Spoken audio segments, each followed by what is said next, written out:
Sayali सुरवै love जिहाद आणि छळ प्रकरणातील आतिफ तासेला पालघर पोलिसांनी बेड्या ठोकल्यात।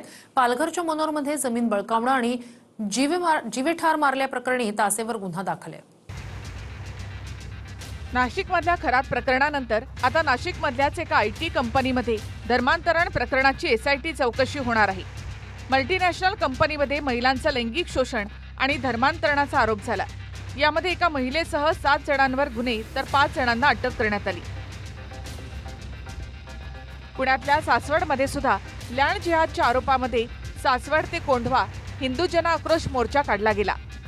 भाजपचे आमदार गोपीचंद पडळकर, संजय जगताप आणि आमदार संग्राम जगताप यांचा मोर्चामध्ये सहभागी होता।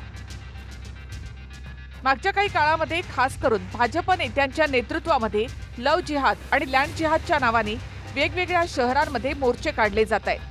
भाजपचे किरीट सोमय्या बांगलादेशींच्या मुद्द्यावर विविध महापालिकांच्या महापौरांना भेटून जाहीर पत्रकार परिषदा घेत आहेत। हे सगळे नेते सत्तेत असूनही याच लोकांना मोर्चा आणि पत्रकार परिषद घेण्याची वेळ का येते असा सवाल विरोधक करतायत। हिंदू मुलींचे आयुष्य खराब करण्याचे कार्यक्रम सुरू होते तर तुम्ही काय करत होता? काही मुंबई असो अन्य भागातले पण काही ऑफिसमध्ये असं काही वातावरण असेल तरी पुढे यावं, भूमिका घ्यावी, माहिती पोलिसांकडे पोहोचवावी, हिंदुत्ववादी कार्यकर्त्यांपर्यंत पोहोचवावी। आमची जबाबदारी आहे। कोणाचाही पाकिस्तानामधला अब्बा आला तरी त्याला वाचू शकणार नाही। मी आता तुम्हाला सांगतो। खरात बाबा काय मुसलमान होता का? खरात बाबा परवा दुसरा यंदे नावाचा कोणतरी 100 महिलांवरती अत्याचार करणारा हा एरंडे हे काय मुस्लिम होते, मौलवी होते का पादरी होते, कोण होते? अघोरी नीच कृत्य करणाऱ्यांना जात धर्म नसतो।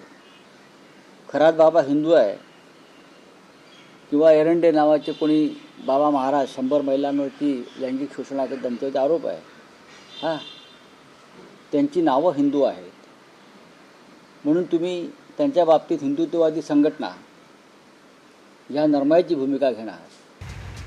विशेष म्हणजे विरोधी बाकांवरचे रोहित पवार जेव्हा अजित पवारांच्या मृत्यू संदर्भात पत्रकार परिषद घेतात तेव्हा रोहित पवारांनी राजकारण करण्याऐवजी त्यांच्याकडचे पुरावे यंत्रणेला द्यावेत असा सल्ला भाजप नेत्यांकडून दिला जातो। तेच भाजपचे नेते सत्तेमध्ये असून सुद्धा बांगलादेशी लँड आणि लव्ह जिहादच्या मुद्द्यावर पुरावे सरकारकडे देण्याऐवजी मोर्चे पत्रकार परिषदा घेत असल्यामुळे विरोधक सवाल करतायत। मग ही भावनिक भूमिका दादांची असताना याच्यामध्ये आम्ही राजकारण का करू? अरे नको आम्हाला हे विलिनीकरण, पण अजितदादा न्याय तर द्या, त्याच्यासाठी FIR तर करा। आता तो अपघात आहे का घातपात आहे ह्याच्यावरती जे शंका उपस्थित केली जाते, आता हे वरिष्ठ लोक आहेत यावरती बोलतील, परंतु रोहित पवार एक आमदार आहेत किंवा पवार घराण्यातलेच आहेत तर त्यांनी पुढे पोलीस स्टेशनला जा, केस घे। आता त्या PIच्या हातात काय असतंय? तुम्ही वरिष्ठ महासंचालकांवर भेटा, तुमचं म्हणणं मांडा। तुम्ही कोंडव्यात जाणार होता, त्या ठिकाणी हनुमान चालीसा म्हणणार होतात, मग आता काय पुढची भूमिका काय? पोलिसांनी तिकडं जाण्यापासून आम्हाला रोखलंय। तर आता हे सर्व जे आहे ते गृह खात्याशी आहेत, मग कुठेतरी पोलीस खातं कमी पडतंय असं तुम्हाला म्हणायचं आहे का? नाही, पोलीस खात्याच्या निदर्शनात सगळ्याच बाबी येत नाहीत, त्या निदर्शनात आम्ही आणून दिल्या। आता तिथं काय मुख्यमंत्र्यांशी काय चर्चा झाली, बोलणं झालं, त्यांनी काय आश्वासित केलंय का? माननीय मुख्यमंत्री महोदयांच्याकडे हा विषय गेला म्हणून तर आता एवढं सगळं उगाच पोलीस प्रशासन पळतंय काय? Bureau report, TV9 Marathi.